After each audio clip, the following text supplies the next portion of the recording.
ఇప్పుడు ఇరాన్ మీద డైరెక్ట్ గా అమెరికా అటాక్ చేసి 3 న్యూక్లియర్ సైట్లని ధ్వంసం చేశానని చెప్పిన తర్వాత ఒక్కసారిగా మొత్తం ప్రపంచవ్యాప్తంగా ఒక నార్మల్స్ అనేది పోయింది. ఒక ఉద్రిక్త వాతావరణం నెలకొంది. ఇప్పుడు ఇరాన్ ముందున్న కర్తవ్యం ఏంటంటే ఈ అమెరికా ఫోర్సెస్ ని, అమెరికా సంబంధంలో ఉన్న వాళ్ళందరినీ అసిమెట్రిక్ వార్ ద్వారా దెబ్బతీయడం. అంటే డైరెక్ట్ గా ఫేస్ టు ఫేస్ వార్ కాకుండా ప్రచ్ఛన్న పద్ధతిలో అమెరికాను డీస్టెబిలైట్ చేయడం, అమెరికా ఫోర్సెస్ ని ఇబ్బంది పెట్టడం. ఇది డైరెక్ట్ గా America forces Middle East and West ఏషియాలో అమెరికా 13 స్థావరాల్లో 19 స్థావరాల్లో 50,000 మంది అమెరికా సైనికులు ఉన్నారు.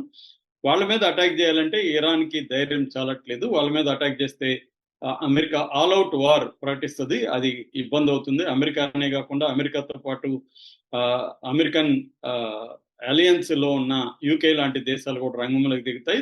అందరిని ఎదుర్కోవడం అనేది ఇరాన్కి సాధ్యం కాదు. అందుకని అసిమెట్రిక్ వార్, ఒక పక్క ఇజ్రాయెల్ మీద దాడి చేస్తూనే మరోవైపు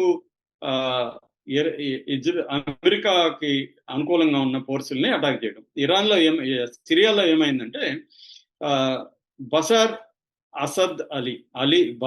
అలీ అసద్ అనే ఒక ప్రెసిడెంట్ మొన్నటి వరకు ఉన్నాడు. డిసెంబర్ 24, 2024లో అతని ప్రభుత్వాన్ని కూల్చేశారు. 2011 నుంచి సిరియాలో సివిల్ వార్ జరుగుతుంది, అంతర్యుద్ధం జరుగుతుంది. ఈ అంతర్యుద్ధంలో రష్యా కూడా కీలక పాత్ర వహించింది. రష్యాకు అనుకూలంగా ఇరాన్ కూడా ఈ బషీర్ అసాద్కి అనుకూలంగా ఇరాన్ ఫోర్సెస్, షియా మిలిషియా, తర్వాత లెబనాన్లో హెజ్బుల్లా, వీళ్ళందరూ కూడా అక్కడ పనిచేస్తున్నారు. ఎప్పుడైతే రష్యా ఉక్రెయిన్ యుద్ధంలోకి వెళ్ళిపోయిందో ఇక్కడ అసాద్కి రష్యా సపోర్ట్ తగ్గిపోయింది. దాంతో అమెరికా రంగంలోకి దిగి ఈ అసాద్కి యాంటీగా ఉన్న గ్రూపుల్ని అమెరికా రెచ్చగొట్టి, ఇజ్రాయెల్ కూడా రంగంలోకి దిగి వీళ్ళిద్దరు కలిసి అక్కడ ప్రభుత్వాన్ని కూలగొట్టి హెచ్టిఎస్ పార్టీ అంటారు, Hayat Tahrir al Sham party. ఈ పార్టీకి సంబంధించి అహ్మద్ అల్ షబా అనే అతన్ని ఇప్పుడు తీసుకొచ్చారు రంగంలోకి. ఇతని ఆధ్వర్యంలో గవర్నమెంట్ ఫామ్ అయింది ఇప్పుడు డిసెంబర్ 2024. అయితే గవర్నమెంట్ ఫామ్ అయినా కూడా ఇక్కడ అనేక రకాల గ్రూపులు ఈ గవర్నమెంట్ యాంటీగా పనిచేస్తున్నాయి. సో అందువల్ల ఇరాన్కి సంబంధించిన షియా మిలిషియా గ్రూప్ కూడా అక్కడ పనిచేస్తుంది అనమాట.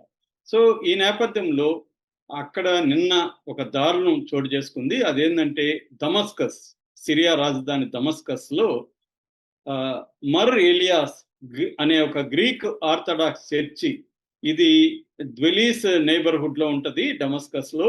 దీంట్లో ఈవినింగ్ ప్రేయర్స్ చేస్తున్నారు, ఈవినింగ్ మాస్ అంటారు, సండే ఈవినింగ్ మాస్ చేస్తున్నారు. ఒక 150 నుంచి 200 మందికి పైన ఉన్నారని చెప్తున్నారు.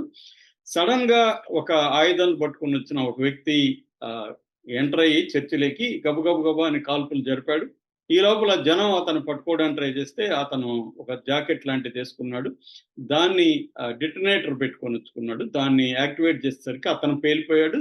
చర్చిలో ఉండే వీళ్ళు కూడా క్రిస్టియన్స్ కూడా చనిపోయారు చాలా మంది. దాదాపు ఇప్పటి వరకు అందుతున్న సమాచారం బట్టి 30 మంది చనిపోయినారు, 63 మంది సీరియస్ గాయాలతో ఉన్నారు, ఇంకొంతమంది చనిపోయే అవకాశాలు ఉన్నాయి.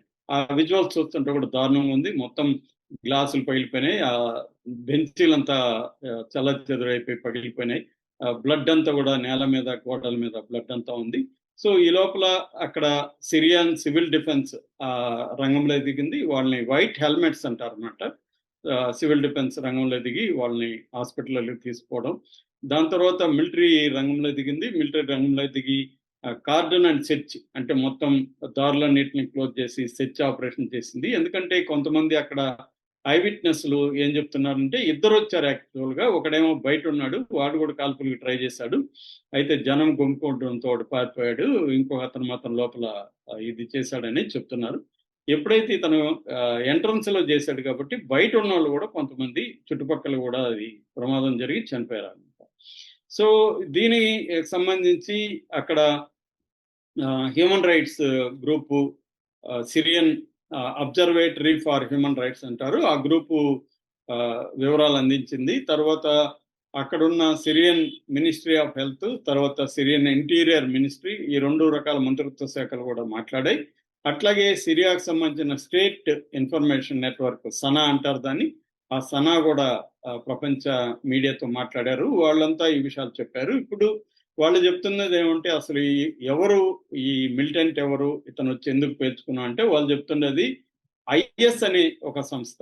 ఐఎస్ అంటే ఇస్లామిక్ స్టేట్ అన్నమాట. దాని పేరు ఇస్లామిక్ స్టేట్ అనే ఒక సంస్థ దీనికి కారణమని సిరియన్ ప్రభుత్వం ప్రకటించింది.